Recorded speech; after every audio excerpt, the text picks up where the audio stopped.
Hello everyone, today we're gonna see how to transfer money from Bank of America to another bank. Firstly, open the Bank of America mobile banking app and enter your username and password, then tap Login. Tap Pay and Transfer from the home screen. Next, tap on Transfer between accounts. Now, tap Choose Account under the Form section and select the account you want to transfer money from.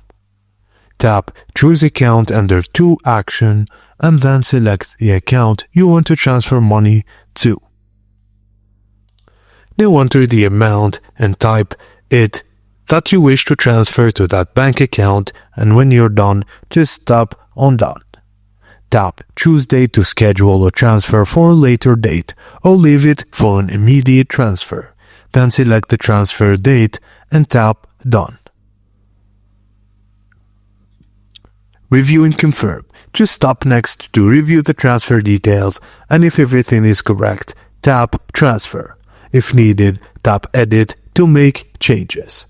A confirmation message will appear, just tap Done.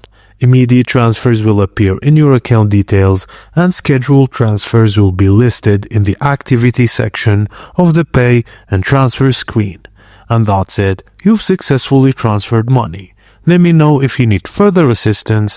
Thank you guys for watching, and please don't forget to like and subscribe for more.